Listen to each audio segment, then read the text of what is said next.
Hoje, 29 de maio de 2019, e nós estamos aqui na Academia Passo Fundense de Medicina, onde vamos ter uma palestra do Dr. Douglas Pedroso, em parceria com o Dr. Guilherme Araújo Gomes, e o tema é Técnicas Emergentes, Embolização da Próstata.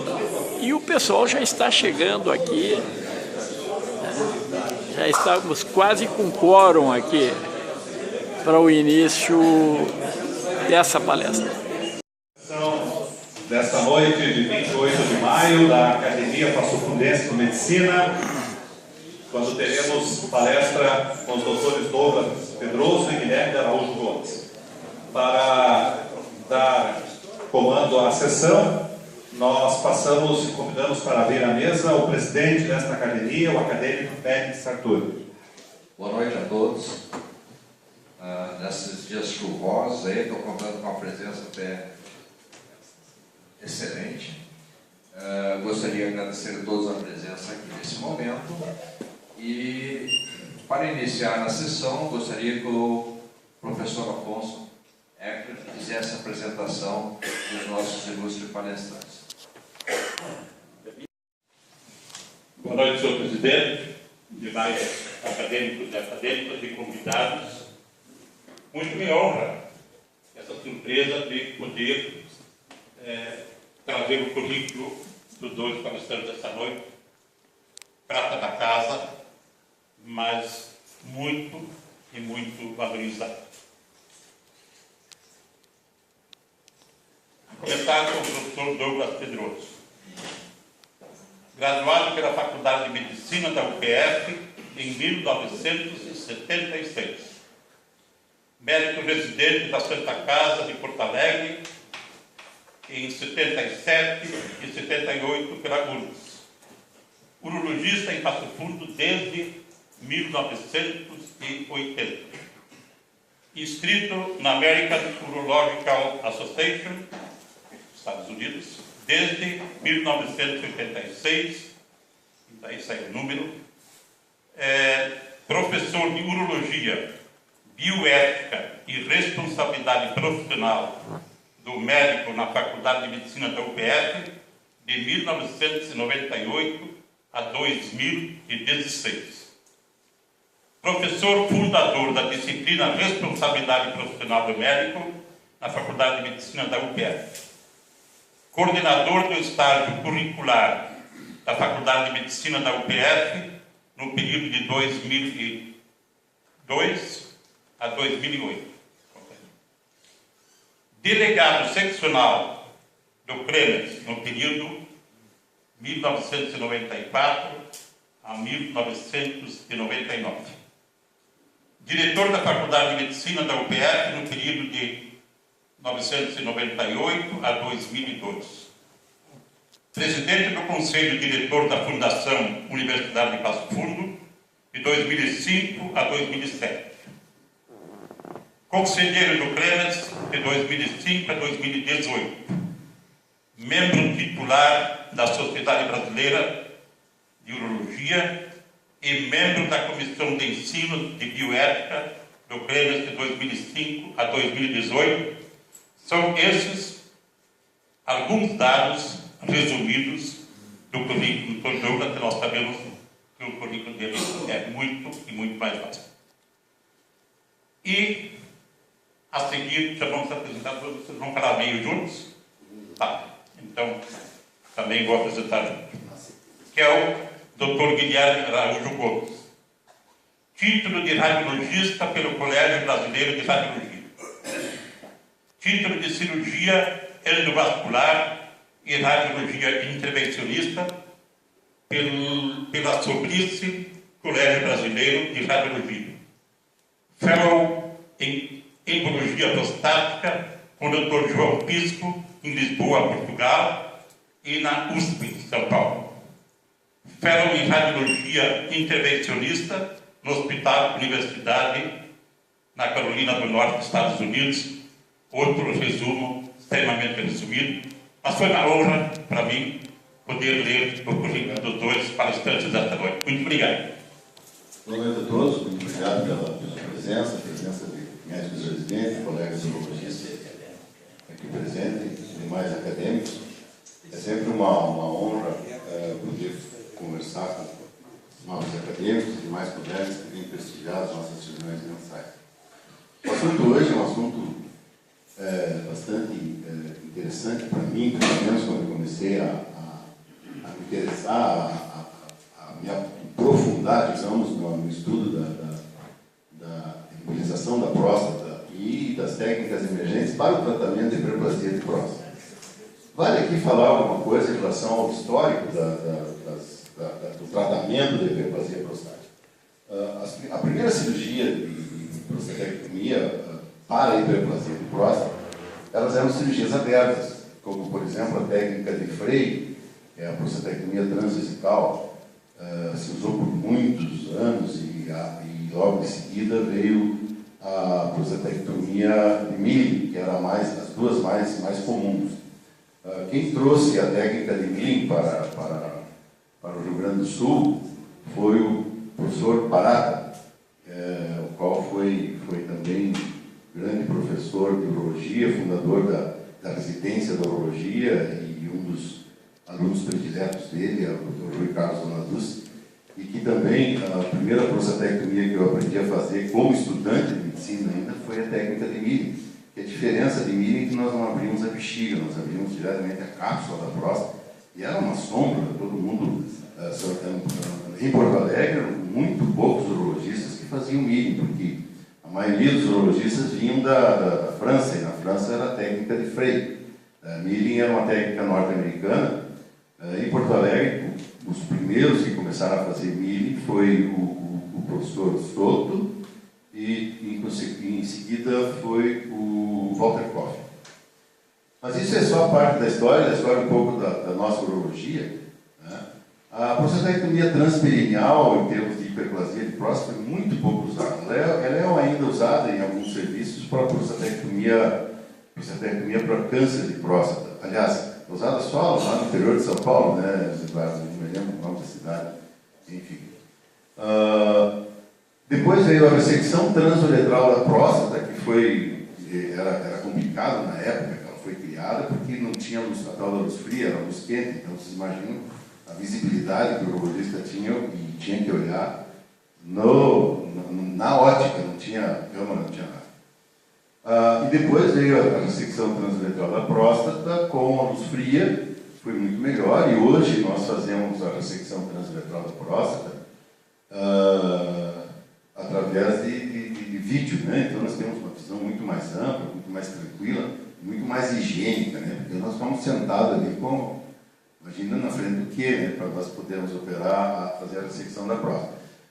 É histórico, mas veja bem, nenhuma dessas técnicas está proscrita. Todas elas são absolutamente viáveis, são válidas e não está errado fazer prostatectomia, não está certo fazer... Enfim, a mais complexa que eu sempre achei foi a ablação com green laser, em que próstatas grandes, o urologista entra com um raio de laser e ele vai seccionando a próstata até que ela se solte toda da cápsula, daí ele empurra aquela próstata para dentro da bexiga e vai tirando os pedaços. É uma cirurgia que leva muito tempo. Essa eu tenho minhas restrições.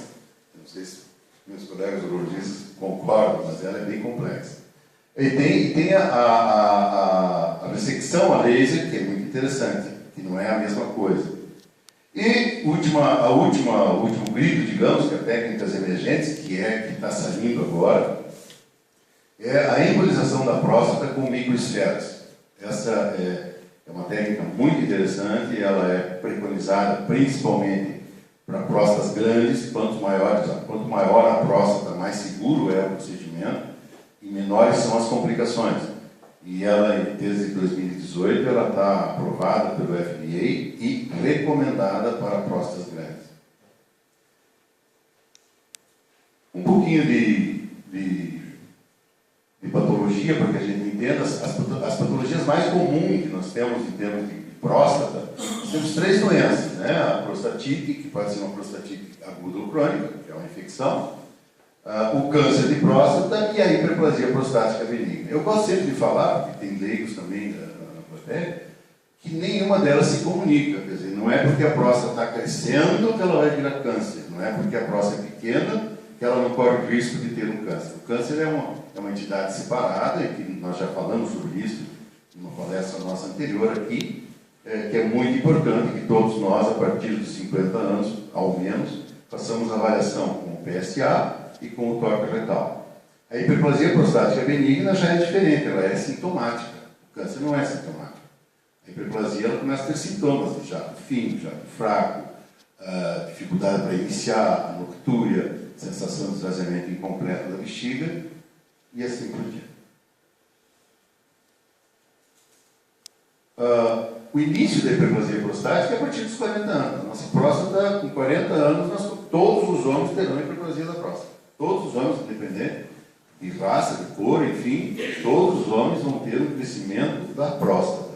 Uns ela crescerá mais rapidamente, outros ela crescerá mais lentamente, mas todos nós, depois dos 40 anos, temos HPV. Alguns terão as complicações inerentes ao HPV. Que complicações são essas? É o jato fino, o jato fraco, a noctúria, excitação inicial, sensação de esvaziamento incompleto da bexiga, casos mais graves, infecção urinária, porque fica sobrando urina na bexiga, descompensação vesical e assim por diante. O diagnóstico que nós fazemos da hiperplasia prostática benigna, basicamente é essa sequência. É importante o toque retal, porque nós podemos ter um paciente com hiperplasia, e nesse toque nós vamos perceber um nódulo endurecido, e pode ser um câncer. O paciente pode dizer assim, não, mas o meu PSA é normal. Pode, nós temos cânceres não produtores do antígeno prostático específico. Por isso que tem a história, faz o exame de sangue e faz o toque retal. E também nós fazemos o toque retal, porque no toque retal o urologista, apesar dos ultrassonografistas nos darem uma avaliação quase que perfeita, o toque, nós urologistas temos a capacidade e o treinamento para dizer, não, essa é uma próstata de 20 gramas, de 30 gramas, mais do que 50 gramas, nós podemos avaliar através do toque retal.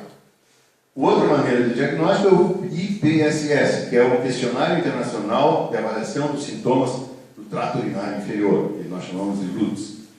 Esse questionário, eu não consigo usar no consultório, não sei se tu consegue, eu acho assim muito complicado, é muito complexo.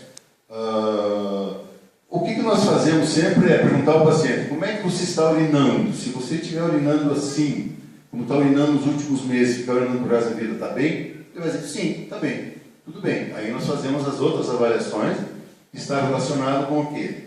Com a urofluxometria, que nós avaliamos, o Qmax, nós chamamos, que é o fluxo máximo, que tem que ser normal, é acima de 10 ou de 12, nós dizemos, não, o fluxo é normal. Claro que existem vieses nessa avaliação da urofluxometria, porque existe um fator inibitório, que vai pedir o paciente urinar ali no aparelho de fluxômetro, e você está junto, o computador está ligado, às vezes tu não tem dados suficientes.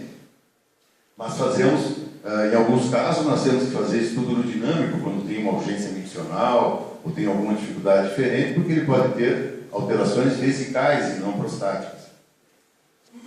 Isso é só para dar uma ilustração para os senhores, isso aí me interessaria mais para os residentes de urologia. E o exame que nós usamos com muita frequência é esse ultrassom com medida do resíduo urinário pós-miccional, espessura da parede vesical e índice do lobo mediano. Por quê? A medida do resíduo, assim, o resíduo urinário é aquela urina que sobra depois que você urinou.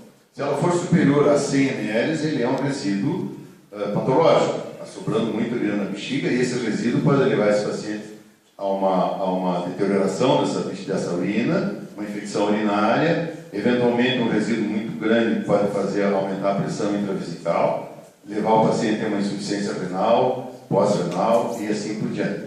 A espessura da parede também, porque à medida que a próstata cresce e vai obstruindo, essa parede a bexiga, por ser um destrutor, ser um músculo, ela vai tentando forçar e empurrar essa urina para fora. E ela vai se deteriorando. Em alguns casos, o paciente se acostuma com isso, principalmente pacientes diabéticos, eles vão perdendo a sensibilidade estroceptiva, e quando você vai ver, essa bexiga já está descompensada, aí não adianta mais operar.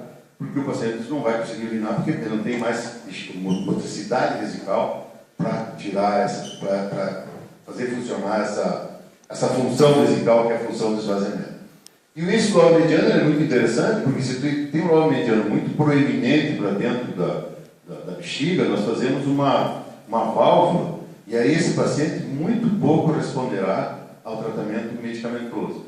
Então, esse paciente você já vai ter que alertá-lo que provavelmente ele vai ter que fazer algum procedimento para melhorar a sua medição. Bom, no tratamento medicamentoso, nós temos, essa foi uma grande descoberta, que são os alfa-bloqueadores e os derivados da 5-alfa-redutase. E foi feito um trabalho há muito tempo que da associação dos dois alfa-bloqueadores e da derivada da 5-alfa-redutase, eles se somam e dão resultados muito bons. A média que se apresentou nesse trabalho, apesar de ser um trabalho que tinha um viés de comprometimento dos pesquisadores, em torno de 70% dos pacientes melhoram com o tratamento medicamentoso e 30% acabam tendo que fazer cirurgia. Mas o que a gente vê é que se nós começamos esse tratamento medicamentoso muito precocemente, provavelmente vai chegar um momento que não vai funcionar e ele vai ter que ser submetido a alguma intervenção. Os tratamentos cirúrgicos, todos que eu já citei, todos são válidos, tá, pessoal? Não tem nada assim que está, não, isso aqui não pode nunca mais fazer. Não, vale fazer, está tudo tranquilo. E agora nós vamos então entrar no tratamento do que nós nos propusemos a falar, que é a imunização das artérias prostáticas, também o símbolo em português é imunização da EAP.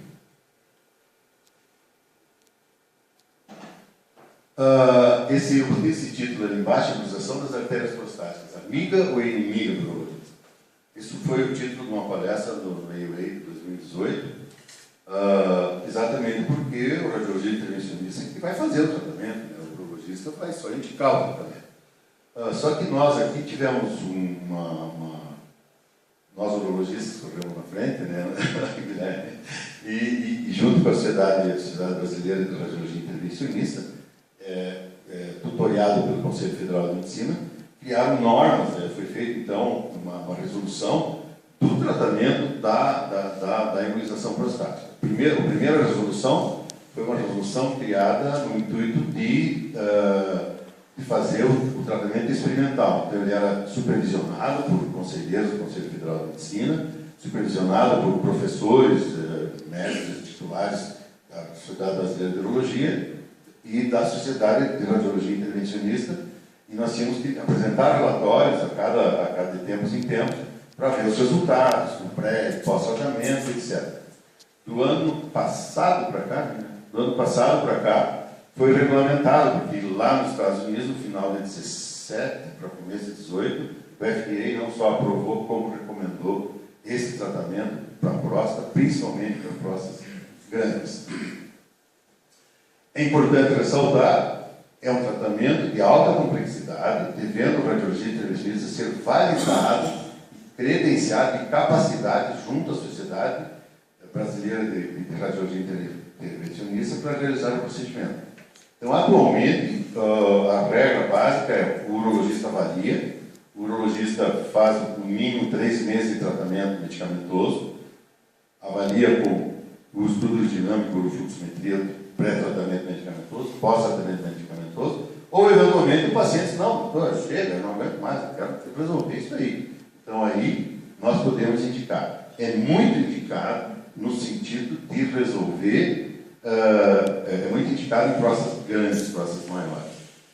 E uma notícia bastante boa para nós é que o Hospital São Vicente de Paulo, temos a presença do seu Hilário Jandira aqui, nosso presidente, nosso diretor, né? Está acreditado junto ao Conselho Federal de Medicina que essa acreditação é federal, é civil e a Sociedade Brasileira de Radiologia Intervencionista. Em breve, talvez, a gente vai receber a visita da Sociedade Brasileira para acompanhar os aparelhos. Tem uma série de normas que nós estamos... Mas nós já estamos fazendo esse procedimento desde 2016. 2016, nós fizemos o primeiro caso, que foi um caso muito fácil, né? Um pacientezinho jovem, de 97 anos, deu um trabalho enorme, para aprender a fazer mesmo, não desistir. E deu tudo bem, graças a Deus. E o não paciente nessa idade, um paciente absolutamente com a próstata enorme que tinha, não tinha condições de você botar ele numa mesa cirúrgica e fazer uma cirurgia aberta, que ele não iria resistir, sangramento, etc. Então, o resultado foi muito bom. O procedimento, então, é acompanhado antes, durante e após por um urologista.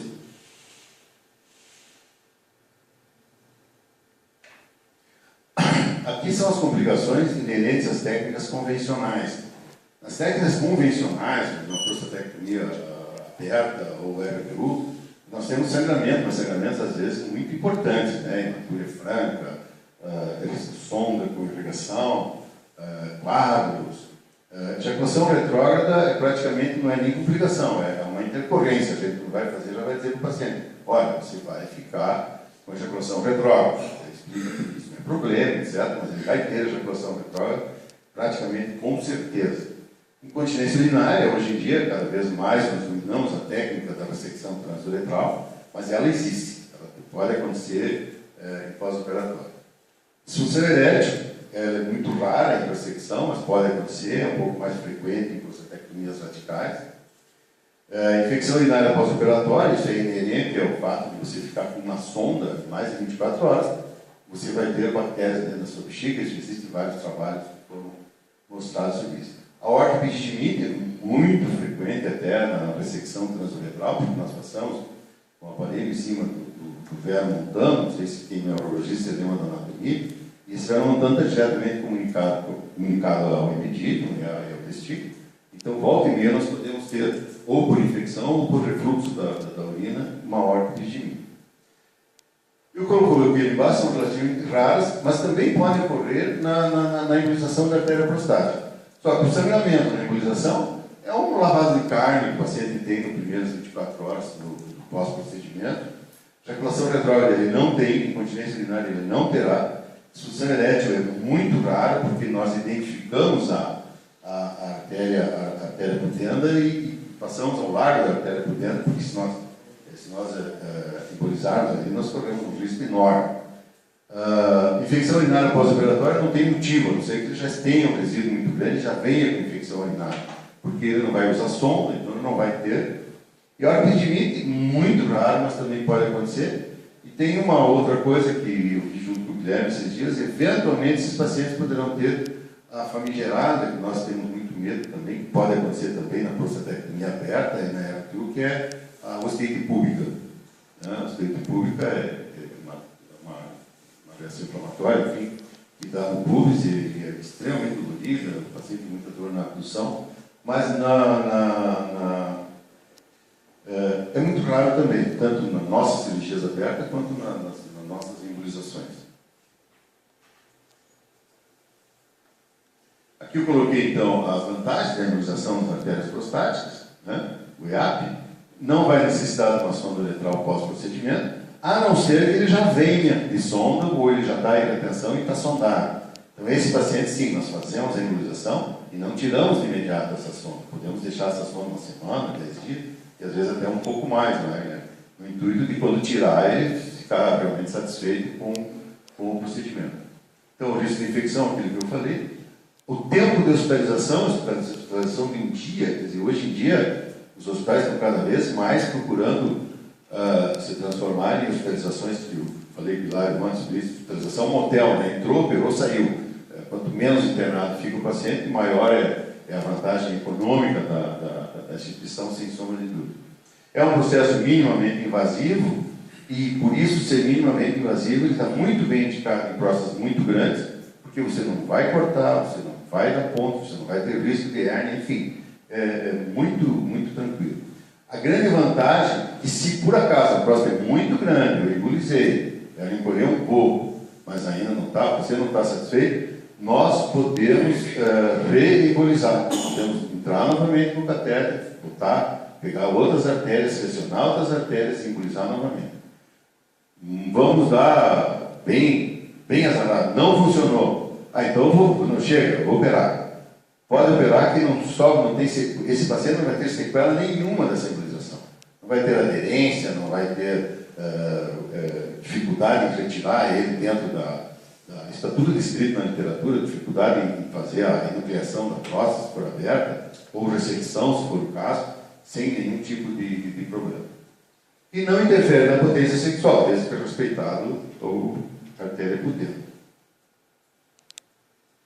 Basicamente, essa é esquematicamente, né, nós fazemos a punção na femoral, eu digo nós fazemos, porque eu estou do lado do Guilherme fazer, e entra com um catéter, esse catéter que vai até a artéria principal, e depois entra com um microcatéter que vai entrar nas artérias prostáticas e vai embolizar a zona central, que é a zona que está a obstrução. Isso é sensacional. Guilherme? Obrigado, pessoal, pela parte aqui.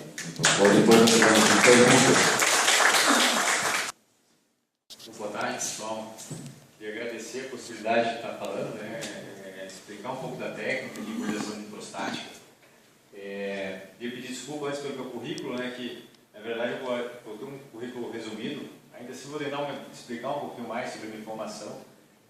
Não vai chegar nem perto do currículo do Douglas, mas eu sou natural, sou de Brasília, fiz a faculdade na Faculdade do Distrito Federal, fiz residência em Radiologia, Diagnóstico por Imagem, no Hospital da Beneficência Portuguesa, em São Paulo, por 3 anos. Depois fiz especialização mais 2 anos em Cirurgia Endovascular e Radiologia Intervencionista, também no Hospital da Beneficência Portuguesa.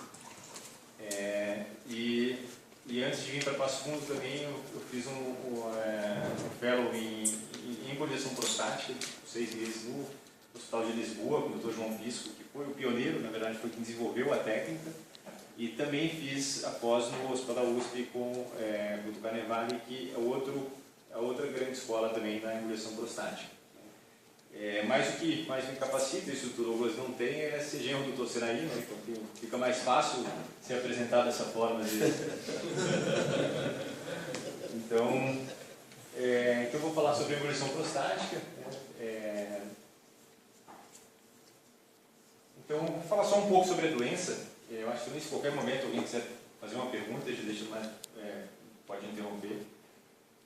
Naturalmente, o que a gente fala sobre os sintomas da obstrução uretral pela hiperplasia prostática benigna, ela ocorre geralmente de forma leve, muito lentamente, ela vai progredindo e...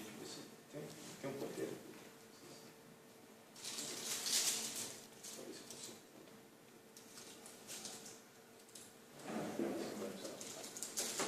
Mas ela vai progredindo lentamente até que chega um momento em que o paciente começa a sentir sintomas mais importantes e é nesse momento ele começa a ter a necessidade de procurar um urologista e iniciar então um tratamento medicamentoso. Como o tratamento medicamentoso, nessa parte, ele tem uma melhora, mas a história natural da doença é melhorar e depois progredir de uma forma mais intensa do que até anteriormente com o medicamento. Então ele pode piorar muito os sintomas e é nesse momento em que a gente entra com as terapias terapêuticas, com a terapia cirúrgica tradicionalmente, e hoje a gente vem falar um pouco sobre a embolização de próstata. A ressecção transuretral da próstata é sem dúvida o padrão ouro. Todas as outras terapias que a gente for fazer, a gente vai estar comparando com a RTU pelos excelentes resultados que tem, né? E é uma técnica sensacional em mãos experientes, funciona muito bem, mas ainda assim, independente, ela sempre vai ter os riscos. Entre os riscos da RTU você tem que não é às vezes uma complicação, mas você tem hematúria, você tem um tempo que às vezes é prolongado de recuperação após os procedimentos, você tem um risco como falou, muito alto, até 80%, 90% de ejaculação retrógrada, incontinência é possível e raramente pode acontecer mais estenoses uretrais, algo que pode ser mais trazer um transtorno maior. Então, existem várias alternativas cirúrgicas, né? O Douglas explicou as alternativas, desde técnicas, utilizando técnicas mais modernas, às vezes até o stent uretral, algumas que já não são validadas, que já se caíram pela falta de benefício, mas todas elas trazem consigo o fato de ser ainda um pouco mais agressivas e necessitar de mais tempo de recuperação. E a embolização prostática, então, realmente ela surge como um procedimento fantástico, que visa ser minimamente invasivo, fazer uma terapêutica com menos complicações, principalmente, né? Então, para explicar um pouco da história da embolização prostática, já foram descritos na literatura desde 1976, 88, 2002, 2008, tem relatos de casos de embolização prostática para o tratamento de hemorragias, geralmente ou pós-biópsias ou por causas neoplásicas. Então, sempre que era realizada alguma embolização, era realizada embolizações mais grosseiras, até por falta de material próprio, e como técnicas, na verdade, mais salvatórias, né, do paciente. Em 2009, foram apresentados os primeiros casos em humanos para tratamento pensando na hiperplasia prostática. Esses casos aconteceram, os primeiros relatos aconteceram basicamente de forma simultânea, no mesmo ano, em Portugal e em São Paulo. E com resultados bons. Isso encorajou novamente mais trabalhos e aí sim o desenvolvimento da técnica. Aqui eu trouxe a resolução, então a gente já escuta, né? O Dr. Pérez falou, desde 2012 eu já tenho escutado o desenvolvimento da embolização prostática e vem esperado isso se consolidar. Mas a gente realmente não conseguia fazer no Brasil, a gente só foi permitido a realizar esse procedimento no Brasil a partir realmente de uma resolução do CFM, onde ele traz, em 2016, que para a realização desse procedimento é necessário sempre a associação do radiologista intervencionista com o médico urologista, como deve ser feito. Ele aponta que é um tratamento minimamente invasivo, mas que é exclusivo de quem tem a formação em radiologia intervencionista, e com o título de especialista pela Sobrice.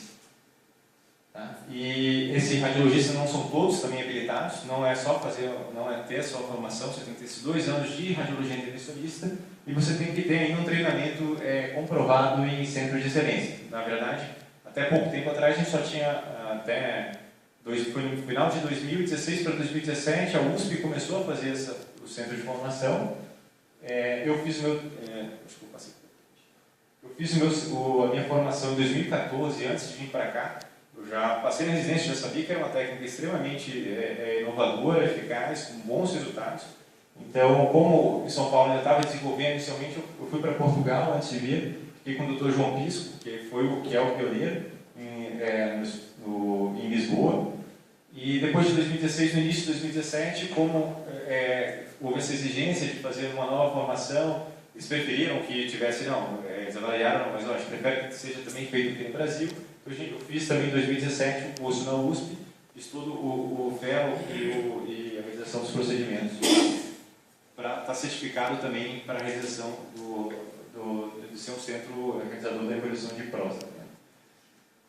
Então, agora eu vou falar um pouco do procedimento. Sempre que um paciente deseja fazer uma embolização prostática, ele vai passar então inicialmente por uma avaliação prostática, a avaliação urológica. Nessa avaliação urológica, ele vai realizar o toque retal, a avaliação do PSA, principalmente para investigar se é uma causa neoplásica. E a primeira coisa que a gente tem que fazer para fazer esse tratamento é descartar causas neoplásicas, descartar o câncer de próstata. A qualquer dúvida que possa ter um câncer de próstata, um PSA aumentado, um toque alterado, a gente vai para a biópsia e uma biópsia negativa, aí sim a gente poderia estar fazendo tratamento de hiperplasia quando há essas duas doenças associadas. Depois disso, ainda na avaliação urológica vai ser realizado um questionário, tá? Como o Dr. Douglas adiantou, eu vou mostrar um pouquinho. O estudo urodinâmico vai ser importante também, principalmente até para comprovar a doença e descartar outras doenças. Uma angiotomografia e ressonância magnética. Então, são importantes, estão previamente à realização da embolização prostática. Então, aqui ficou pequeno, mas só para mostrar o que o Douglas falou, né? São 3 questionários que geralmente a gente vai usar, a gente usa com base para a embolização prostática. O primeiro deles é o questionário sintomático, onde são realizadas perguntas, mas como o Douglas falou, às vezes é muito difícil e esses questionários são muito subjetivos.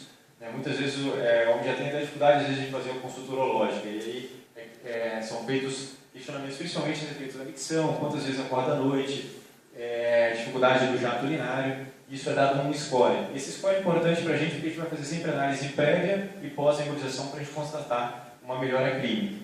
É realizada também a análise da função da qualidade de vida. Talvez aqui seja o principal questionário, um questionário fácil. Ele vai perguntar como é que você, se você permanecer o resto da sua vida com a condição urinária atual, como você se sentirá? O 0 é ótimo e o 6 é terrível. Então, o que a gente quer é tentar levar esse paciente com um score maior para um score menor. E, além disso, é sempre feito um questionário também da função erétil do paciente para comprovar que não houve mudanças.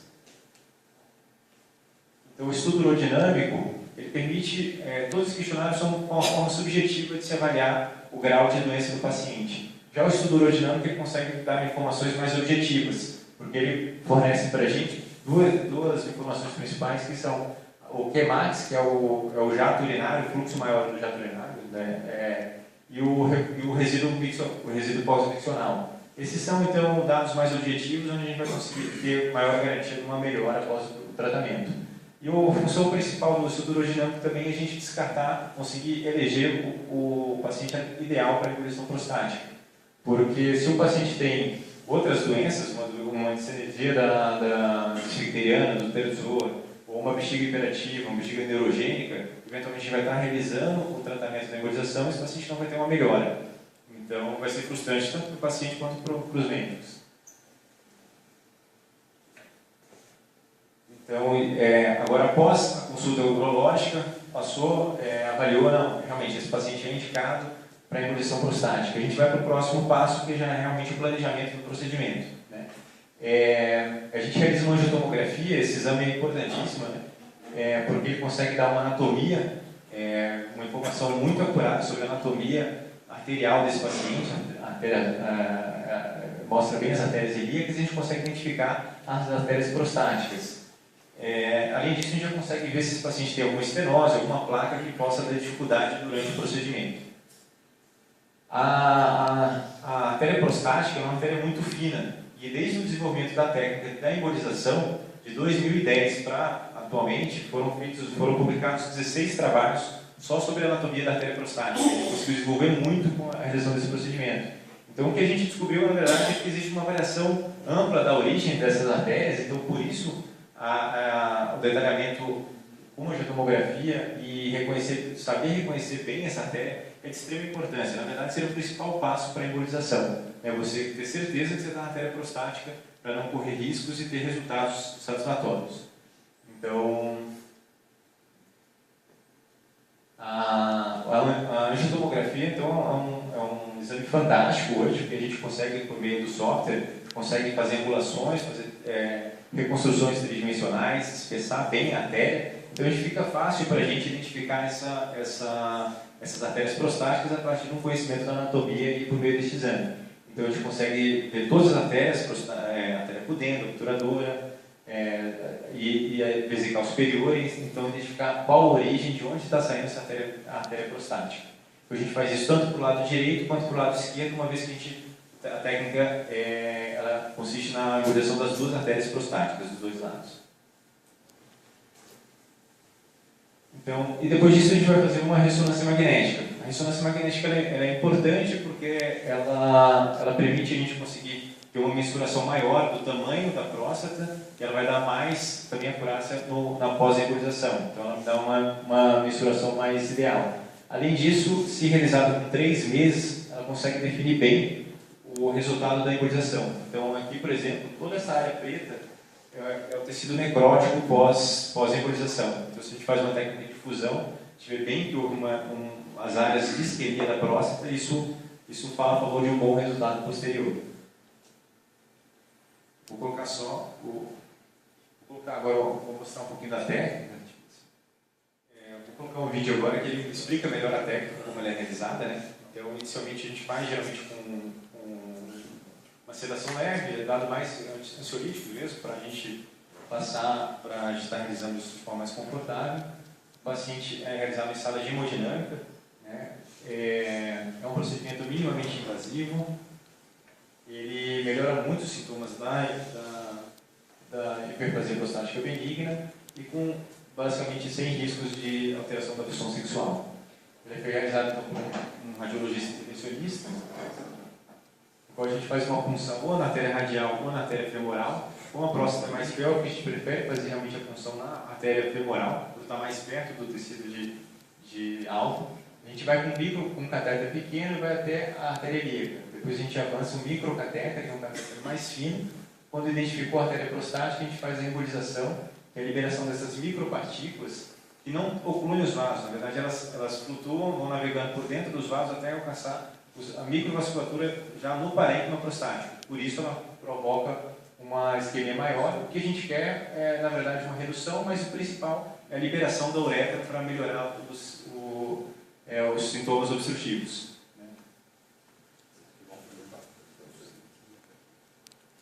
Esse procedimento, como o Lucas falou, na verdade, é um procedimento ambulatorial. A gente faz, hoje, na verdade, a gente acaba inteirando o paciente quando vem de fora, mas a gente geralmente consegue dar alta para o paciente 4 horas após. Tá? Geralmente com pouquíssimos sintomas, o paciente vai muito bem. Em geral, os sintomas mais usuais é uma ardência, uma dor pélvica, uma sessão de peso, mas ele não necessita não deixa cicatrizes, não necessita de procedimentos mais sofisticados, e esse paciente já pode voltar às atividades tanto de trabalho já 2 dias após, e fazer exercício físico a gente pede 1 semana só por conta da função artéria femoral.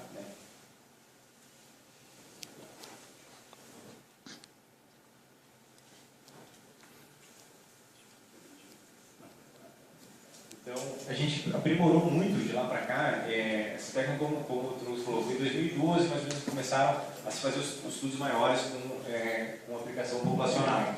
E de lá para cá a gente melhorou muito a técnica, a gente melhorou os materiais que a gente utiliza, tem materiais mais delicados, mais finos, que a gente consegue chegar mais distante na artéria prostática, e com isso a gente conseguiu obter mais áreas de infarto e melhorar os nossos resultados. Então, se a gente compara estudos realizados lá em 2012 com os estudos atuais, a gente tem realmente uma efetividade muito maior na resolução dos sintomas. Então, hoje a gente faz uma embolização, como a gente falou aqui, a gente já está na artéria prostática, aqui a gente já consegue identificar, e a gente faz uma embolização primeiro proximal, depois a gente tenta entrar o máximo dentro da próstata e faz uma nova embolização, e já dá mais micropartículas distal. Por isso a gente tem visto que a gente aprimorou muito a obtenção da necrose tecidual. Isso não influencia em termos de dor, a técnica não aumentou complicações, pelo contrário.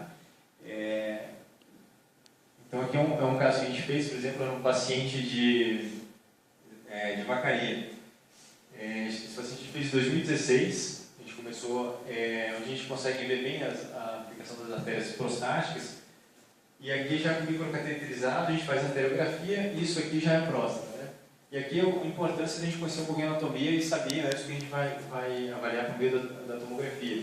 Aqui a gente vê que ela tem uma comunicação com uma artéria poder interna. Então isso é importante, porque se a gente embolizar ali, a gente estaria correndo algum risco.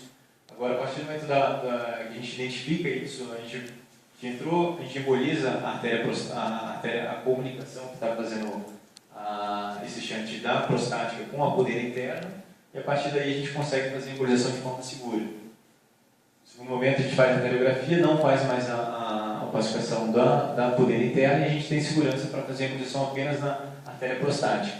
A gente emboliza primeiro de um lado e depois a gente vem para o outro lado contralateral, e emboliza novamente. Então a técnica é basicamente essa. Tá? Esse foi o paciente que a gente tratou. Ele veio de Vacaria, veio com uma próstata de 137 gramas, tá? E a gente fez um controle depois de 1 ano. De ressonância magnética, a próstata dele caiu para 71 gramas. O Juliano é realmente sem sintomas. Na verdade, eu queria falar, o principal para a gente não é nem, porque não é o grande chamariz do procedimento, não é nem tanto a redução do volume prostático. A gente tem de grandes vantagens na redução sintomática, a redução dos sintomas. Mas algumas vezes a gente consegue redução muito grande sim da próstata. Né? Isso a gente vai ver o que é importante também. A embolização a gente faz hoje, e a maior redução volumétrica dela vai acontecer com 6 meses. A melhor resolução dos sintomas acontece com 3 meses. Mas quase todos os pacientes já, ao final da segunda semana, já começam a sentir melhora. E vai ter um ganho ainda mais de melhora com o tempo. Porque na verdade a isquemia vai acontecer devagarzinho. E algumas vezes, até na pós-embolização imediata, você pode ter uma piora inicial dos sintomas de dor, por edema da próstata, mas com o tempo ela vai reduzindo o efeito inflamatório e vai desobstruindo a uretra. Então, algumas vezes a gente usa a sonda de Foley. A sonda de Foley consegue também mostrar para a gente bem, principalmente essa relação, mostrar para a gente que a gente está na próstata e não na artéria vesical superior, que seria outra artéria que mais se confunde com a artéria prostática. E aqui a gente consegue ver bem a relação da próstata com uma sonda na bexiga. Mas quase todos os pacientes a gente não usa mais a sonda de Foley, não é necessário mais, porque a gente tem uma identificação muito mais acurada da artéria prostática. e principalmente hoje com o desenvolvimento dos aparelhos de geografia. Então esse aqui é um aparelho de geografia da Dynasty, que faz um corte ele faz um 3D do paciente ao redor apenas da imagem alvo, e ele consegue mostrar toda em tempo real, como se fosse um corte tomográfico e com geografia associada. Então isso faz com que a gente tenha uma imagem no momento também muito acurada na teleprostática. Então aqui a gente consegue fazer um 3D e mapear exatamente para onde a gente vai entrar.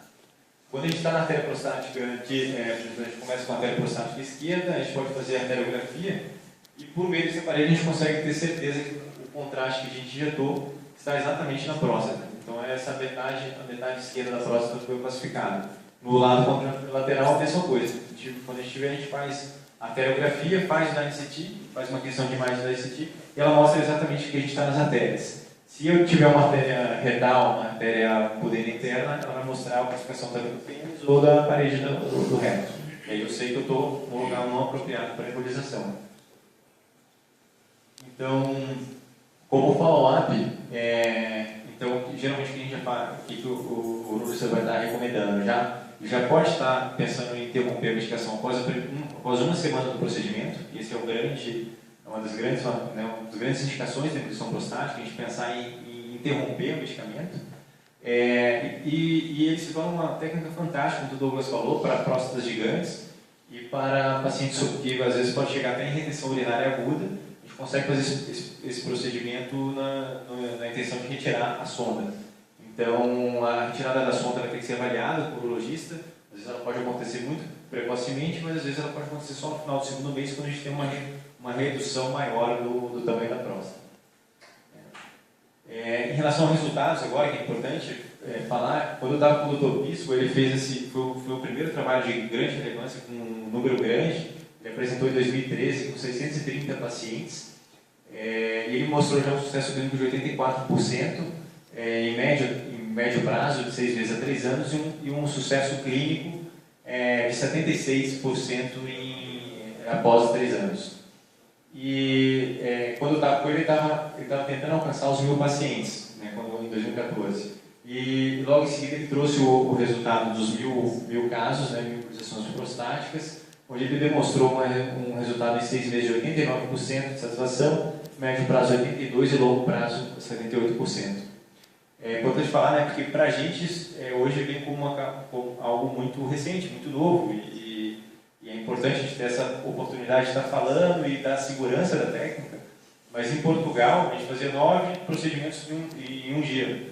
Então ele pegava, como no Brasil acaba que nossas legislações são muito mais rígidas, né? E em Portugal era um procedimento já extremamente conhecido, que vinha muita gente de fora, na verdade. Então a gente fazia 9 procedimentos num dia, todos ambulatoriais, todos os pacientes recebiam alta no mesmo dia. Então o que tem como grande vantagem? Alta taxa de satisfação, e quando a gente fala isso, a gente fala principalmente relacionado aos sintomas. Não tem chance de fazer continência urinária e sem disfunção erétil. Em relação, a ideia realmente é que você rejuvenesce a próstata. Né? A gente poderia usar um termo, na verdade, mais até propagandista, mas como a próstata vai crescer, a gente quer reduzir ela. Então não está errado nesse sentido a gente falar isso. Como resultados, o que a gente tem? Esses primeiros são a estatística clínica, então a gente consegue uma redução de 15 pontos nos sintomas urinários, uma qualidade de vida, a gente melhora 2 pontos mais ou menos na qualidade de vida, reduz 30 gramas em média a próstata. Você vê que o principal não é a nossa redução. Se a gente comparar com a RTU reduz muito mais o volume da próstata. Mas ainda assim, em média, a gente consegue uma redução de pelo menos 30 gramas. E às vezes a gente consegue até, como o caso que a gente tratou, uma redução muito maior.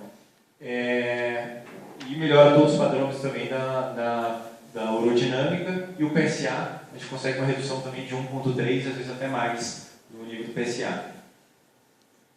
E aqui, na verdade, tem interessante isso aqui, disfunção sexual. A gente não mexe com a disfunção sexual no procedimento. Em todos os trabalhos não mudou, alguns não foram informados, e teve um que até falou que aumentou. Na verdade, isso provavelmente está relacionado realmente com uma melhor qualidade de vida do paciente, né? Que o paciente começou a dormir melhor, isso pode ter sido referido dessa forma. Aqui eu estou chegando na última parte já da explicação, onde a gente, na verdade, vai fazer uma comparação agora, que é importante, para tentar validar a embolização prostática. Então, a gente sempre vai fazer uma comparação com o método ouro. O método ouro é a ressecção transuretral prostática. Então, em relação ao RTU e à embolização prostática, a gente sabe que o fluxo urinário, com certeza, a ressecção transuretral ela vai fazer uma melhora maior, mas ainda assim a embolização teve um resultado muito semelhante, foi de 9 para 6. Então a gente sabe que é um pouquinho menos, vai melhorar um pouquinho menos no volume do jato, mas ainda assim significativo. Em relação aos sintomas urinários, também, a gente sabe que a embolização prostática, o RTU, consegue uma redução de 30 para quase 10, ou seja, uma redução muito boa nos sintomas obstrutivos, geralmente, mas a embolização prostática também, que está ela tem sido mostrada em vermelho, consegue também até maior do que a RTU em relação à satisfação de sintomas e com procedimento. Então, esse é a grande vantagem. Em relação ao volume prostático, a gente sabe que aí não, em vermelho que está representado a embolização prostática, ela consegue uma redução menor do que a redução obtida pelo RTU, mas ainda assim consegue a redução de cerca de 30 gramas em média. Em relação ao PSA também, o PSA, a RTU, ela reduz mais o PSA do que a embolização prostática. Tá? A gente consegue cerca de 1 a 2 pontos de redução em média, mas em alguns casos até mais. E outra grande vantagem, que eu diria, então, seria na satisfação do procedimento, na resolução dos sintomas, e o segundo é nas complicações. Né? Na verdade, a gente está procurando um procedimento que tenha menos complicações, e aí sim a embolização prostática, mostrada em amarelo, ela tem muito menos complicações do que as demais técnicas mais agressivas. Né? E aí surge a questão, então, tá, mas afinal, em que momento a gente vai considerar realizar a embolização prostática? Já que é um tratamento que a gente começou a desenvolver há pouco tempo atrás, então fica difícil ver quando que a gente vai estar podendo considerar realizar esse procedimento. Então, basicamente, como o Dr. Douglas falou, cerca de 80% dos pacientes respondem bem ao medicamento, mas cerca de 15% a 30% ainda vão precisar fazer alguma terapia de intervenção cirúrgica. Então, uma ótima opção para esses pacientes, para os pacientes com hiperplasia, é realizar, na verdade, todos acima de 40 anos, é realizar esse procedimento a partir do momento que ele começou a usar medicamento, e aí ele vai estar pensando em fazer esse tratamento para não usar, para interromper o uso de medicamentos. Então, isso torna uma ótima indicação, mas na verdade também a gente consegue fazer a embolização prostática em qualquer momento. Porque o Douglas também falou, ele não vai atrapalhar em nada uma RTU, nem eventualmente, até se já foi feito uma RTU não eficaz, a gente pode ainda assim fazer a embolização prostática, também não tem problema. E para casos de próstata grande ou alto risco cirúrgico, se torna também uma opção, que às vezes a opção cirúrgica não vai ser tão bem indicada nesses casos. Então, na verdade, isso é muito realmente em qualquer momento da doença, a gente pode estar realizando esse tratamento. Isso vai muito realmente da indicação urológica, se ele achar que é uma boa, e uma conversa e um esclarecimento realmente para a população. E é lógico, uma dúvida sempre vai surgir, a embolização prostática, ela vai ter alguma função no espaço oncológico para o tratamento de câncer de próstata? Isso, na verdade, quando eu estava também com o Dr. João Bisco, ele estava chegando perto dos meus pacientes, ele falava, olha, tenho certeza que na minha casuística eu tenho menos câncer de próstata do que se eu pegar uma casuística normal da população, mas eu ainda tenho poucos pacientes para falar isso. Eu queria começar a fazer um trabalho a partir de 3.000. Mas existia assim em tese, a redução da vascularização prostática, você poderia reduzir a atividade inflamatória. E a mesma coisa funciona bem para a prostatite. A gente não pode falar que tem nenhum resultado para câncer hoje, porque não tem nenhum estudo. Mas a gente tem possibilidade de estudo futuro, principalmente até para pacientes já com câncer de próstata, a gente pensar em embolizar, uma vez que grande parte do problema da próstata, do câncer de próstata também é a disseminação hematogênica metástase. Então, se eventualmente tem um papel sim a se pensar, e começaram já a realizar estudos com quimioembolização semelhante ao que se realiza para tumores do fígado. Né? Então, só para concluir, a embolização prostática é um tratamento seguro, efetivo para a hiperplasia prostática benigna, ela reduz de forma significativa os sintomas, sem complicações graves relacionadas ao tratamento, quando bem realizado. ela necessita de um tratamento de time, um acompanhamento do radiologista intervencionista com o urologista, e é uma alternativa real e deve ser informada a todo paciente sobre essa possibilidade do especialista urologista.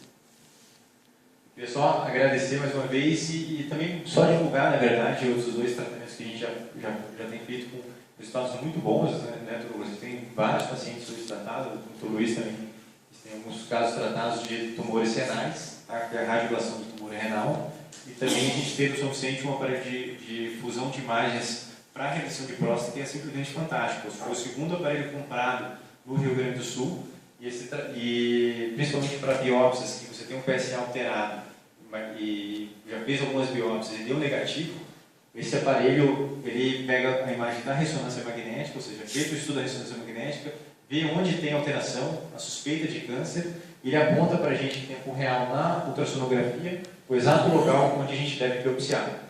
Então ele torna a biópsia muito mais acurada, com maiores chances de a gente não deixar escapar uma neoplasia em fase inicial, e aí sim fazer diferença na vida do paciente.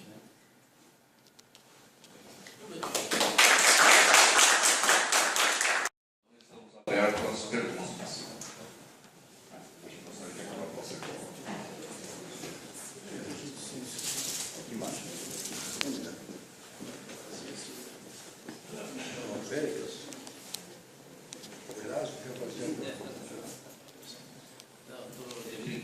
Boa noite. Os cumprimentos aí pela explanação do professor. Mas eu estava brincando. O Márcio não deixa a bola brincar. Eu perguntei para ele onde é que estava aberta a inscrição para a cirurgia. Eu acho que todos nós estamos no caminho. Mas maravilhoso, meus cumprimentos. Obrigado.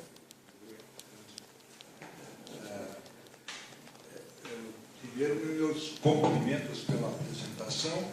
E essa tecnologia tem algum material importado ou hoje tudo nacional já, essas esferas que vocês colocam na embolização? Importado. Então, todas são importadas. Hoje a gente tem 4 empresas do Brasil que produzem essa microesfera. Né? Elas têm... A grande diferença delas é que elas têm uma tecnologia em que ela é uma microesfera calibrada. Então ela tem tamanho de mais ou menos 300 a 500 micras. Micras é menos 6, né? Então ela consegue navegar até alcançar o menor tamanho de obstrução e ela parar exatamente na Terra. Mas tem 4 ou 5 empresas, que é a Cook, a Merit, que fazem, são quase todas americanas, a gente tem uma australiana também. Em termos de custos desse procedimento, mais ou menos em dólar, o que seria isso? Falar em real mesmo, nosso Em real. Nossa parte do hospital. Sim, o custo médio da embolização prostática vai variar de 20 mil a 25 mil. O que vai depender? O tanto que você vai usar de microesferas. As microesferas são mais caras, né? Então às vezes você precisa de usar mais. Elas vêm em ampolas. Elas vêm em ampolas, então às vezes você precisa usar mais microesferas a depender do tamanho da próstata. A gente vai saber, a gente vai embolizar até conseguir uma redução, uma isquemia, uma redução total do fluxo sanguíneo. Então isso a gente vai saber realmente na hora do procedimento, né? Claro que próstatas maiores geralmente necessitam de mais microesferas, e uma microesfera geralmente ela está custa em torno de R$5 mil. Qual é o material dessa? Você tem o polivinil álcool, que é o PVA, né? E você tem um material hoje que são microesferas de resina acrílica também, que são concorrentes, né? Então o PVA ou as microesferas endosféricas. Né? São basicamente essas duas. Obrigado pela exposição. Exatamente. É importante a gente conhecer esses avanços, e a academia é exatamente um dos locais para isso. Foi parcialmente respondido ali o valor em médio para pacientes.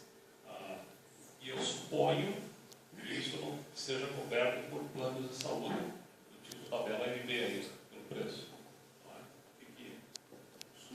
O que tem hoje aqui em Passo Fundo de plano cobrindo isso? faz?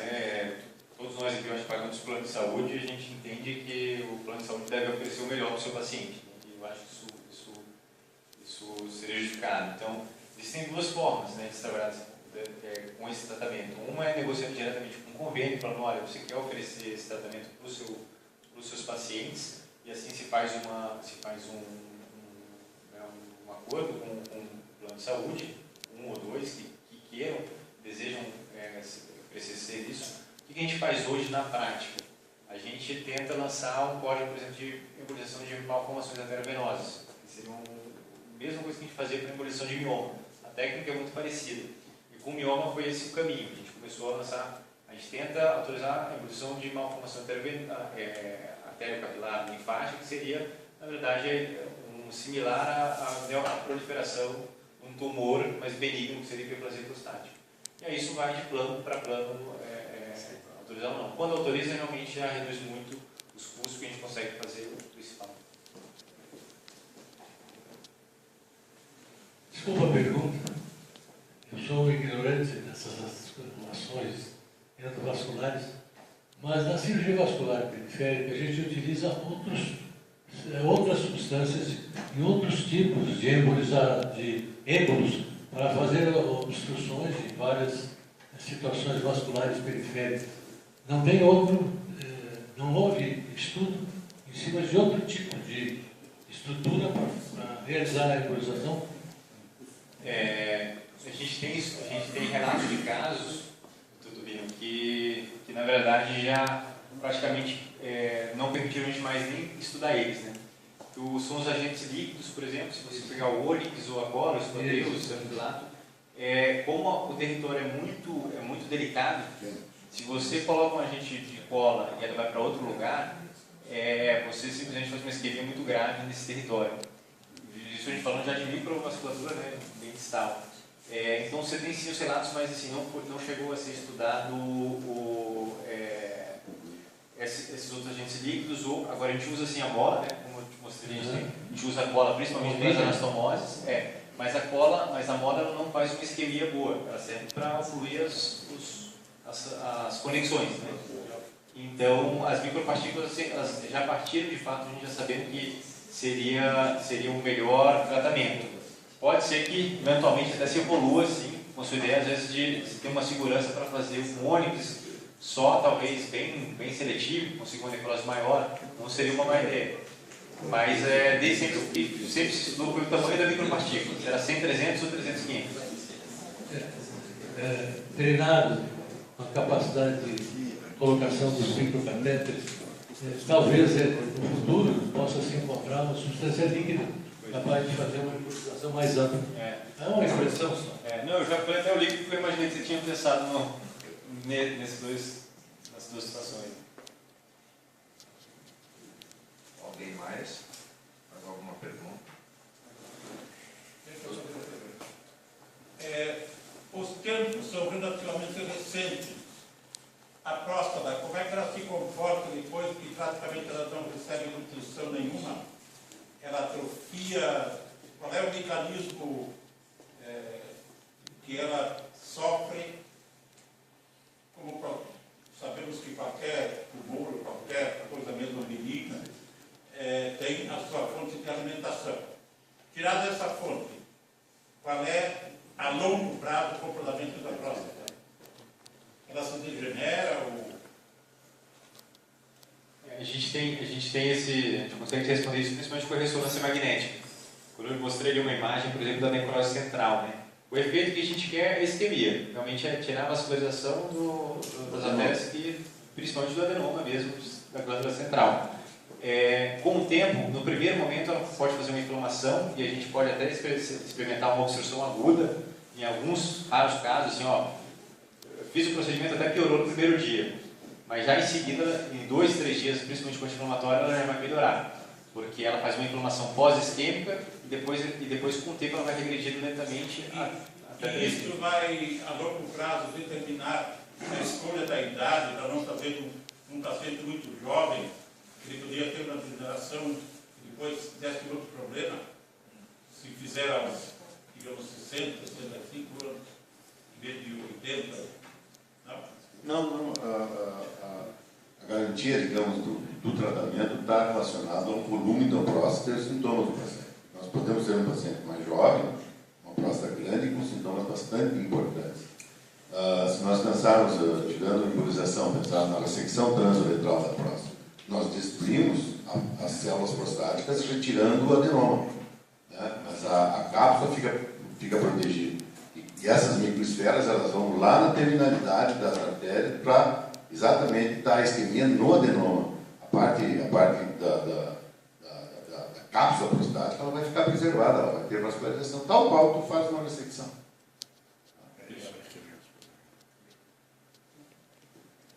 Isso aí, mais alguma pergunta? Eu gostaria que o professor Gaston, o professor Senaí entregasse o certificado para os palestrantes. Douglas Pedroso. Muito obrigado, obrigado.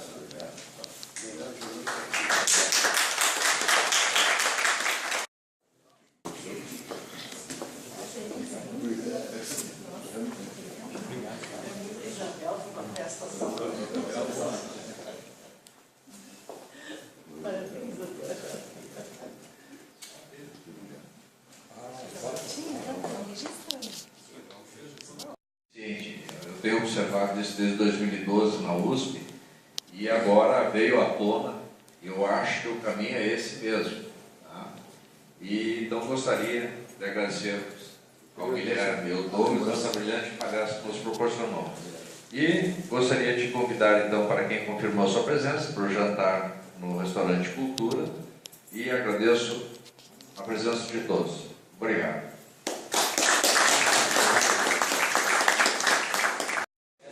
E aqui o momento da confraternização após esta excelente palestra do Dr. Douglas Pedroso e do Dr. Guilherme Gomes sobre o tema embolização da próstata, o jantar tradicional que aqui na Academia de Medicina ocorre após as palestras. E temos algumas pessoas, convidados e etc., que vamos fazer uma entrevista agora.